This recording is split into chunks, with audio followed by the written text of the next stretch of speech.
Assalamualaikum warahmatullahi wabarakatuh. Saya Sino Fadila, NIM 192311101. Pada kesempatan kali ini saya akan menjelaskan mengenai cara menganalisis data dengan metode Chi-square. Yang mana di sini kita sudah memiliki data mentah yang terdiri dari dua kelas, yaitu kelas eksperimen dan juga kelas kontrol.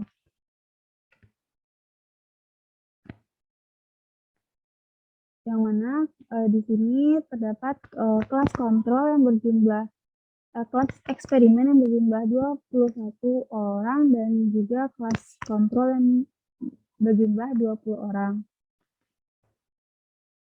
Nah, yang pertama yaitu kita dapat membuka aplikasi SPSS terlebih dahulu. Tampilannya seperti ini. Selanjutnya, kita mengisi tiap-tiap tabel pada tabel SPSS ini sesuai dengan tabel mentah yang sudah kita dapatkan sebelumnya.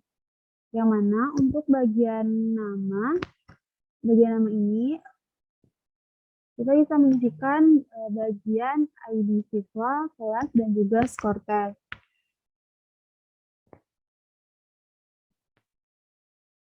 Untuk formatnya itu harus dengan huruf besar dan juga tidak bisa dengan spasi.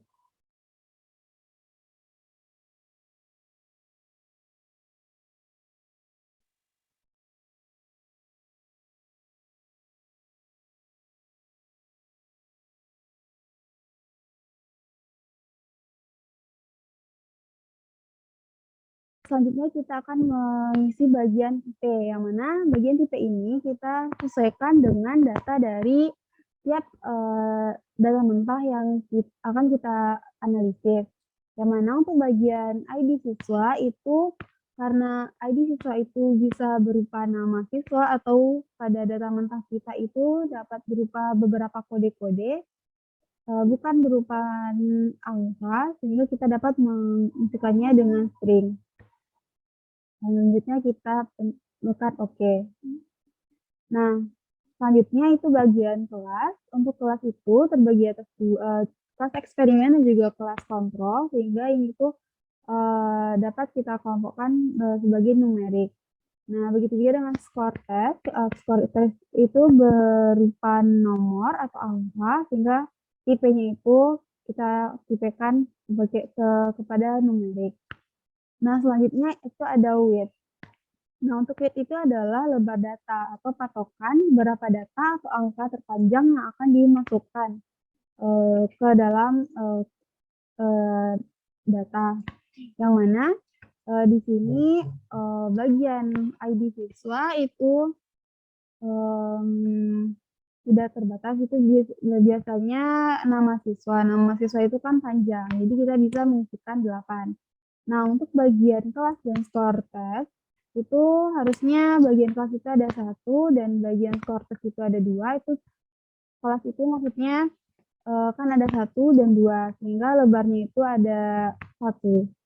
Sedangkan skor tes itu ada rentangannya puluhan, sehingga weight-nya itu ada 2. Dalam analisis ini kita menggunakan standarnya yaitu 8. Selanjutnya ada desimal. Untuk desimal ini kita sesuaikan dengan data yang kita gunakan. Nah, pada data ini kita tidak menggunakan desimal atau menggunakan bilangan yang bulat. Sehingga untuk desimalnya itu kita isikan 0. Untuk skor tes juga kita isikan 0. Nah, selanjutnya label. Label ini dapat kita samakan dengan nama. Untuk ID siswa itu tetap ID siswa.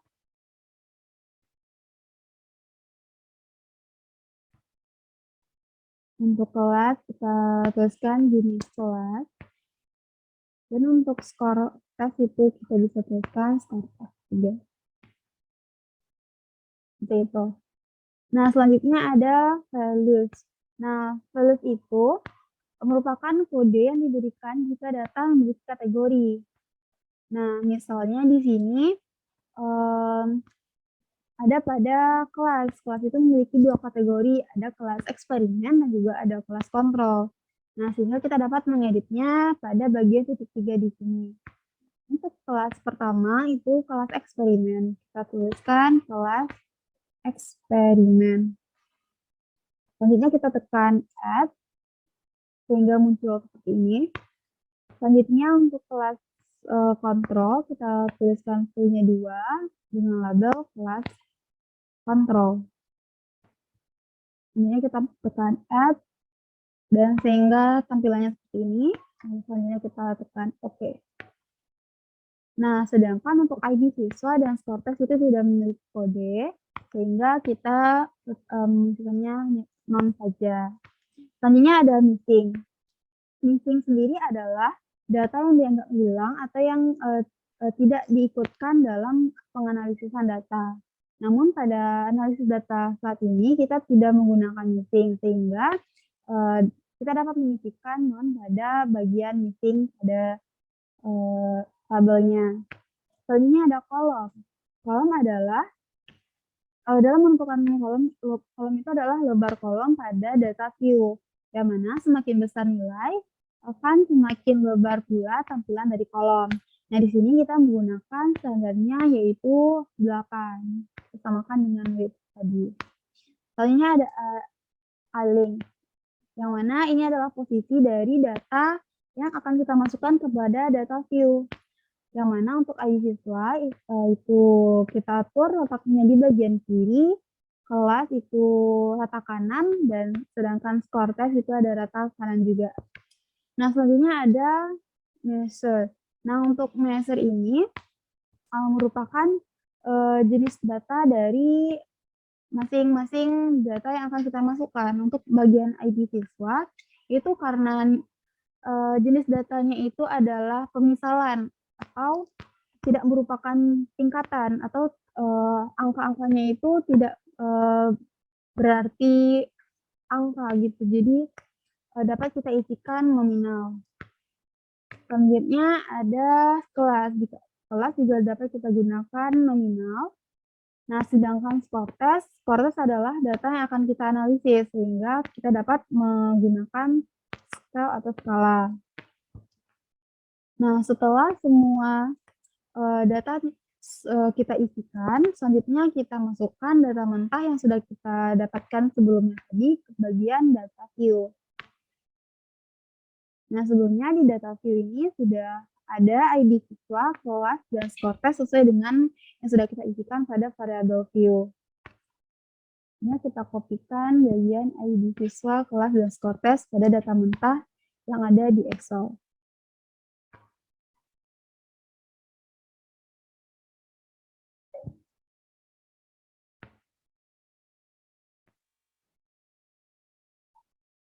Kopikan ke bagian data view.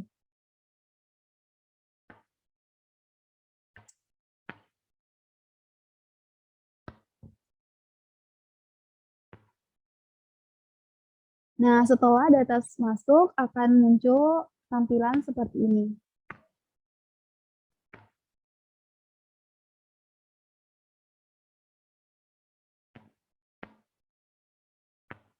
Nah, selanjutnya kita akan menganalisis dengan cara tekan analis pada bagian atas ini. Selanjutnya descriptive statistik. Selanjutnya kita tekan cross tab. Nah, pada bagian ini, bagian yang akan kita masukkan itu adalah jenis kelas dan juga skor tes. Nah, untuk jenis kelas kita masukkan pada bagian rows. Pertama kita tekan dulu jenis kelasnya. Selanjutnya kita tekan panah yang mengarah pada row. Nah, selanjutnya untuk kolom itu kita masukkan skor tes. Nah, kita masukkan ke bagian yang di bawah. Nah, sehingga tampilannya seperti ini. Nah, selanjutnya kita masuk ke statistik yang di bagian kanan ini. Nah, karena kita akan menggunakan metode chi-square, maka kita bisa mencetak bagian chi-square pada tampilan layar. Selanjutnya kita tekan continue. Dan di sini Oke,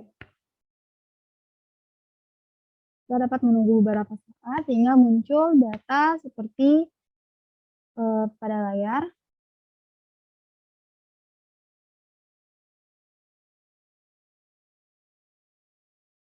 Nah, di sini ada cache processing summary, ada jenis kelas score test cross tabulation, dan juga ada chi-square. Nah, ini data, hasil dari metode chi-square test yang kita lakukan. Nah, di sini ada beberapa, angka, yaitu ada percent chi-square, ada likelihood ratio, dan ada linear by linear association, yang mana asymptotic significance itu, eee, berada pada angka di atas 0,005, yang berarti data yang kita analisis tersebut sudah terdistribusi normal dan juga homogen. Nah, di sini dapat, terlihat bagian asymptotic signifikannya itu di sini maksudnya adalah 0,193, untuk likelihood-nya rasionya itu ada 0,066, dan ada bagian linear by linearnya itu 0,134. Sehingga data yang kita analisis tersebut sudah terdistribusi normal dan juga homogen. Nah, untuk memasukkan, hasil analisis kita pada aplikasi SPSS itu, kita dapat memasukkannya kepada Excel dengan cara, klik kanan, copy, dan pindahkan pada Excel. Kita pindahkan bagian sini.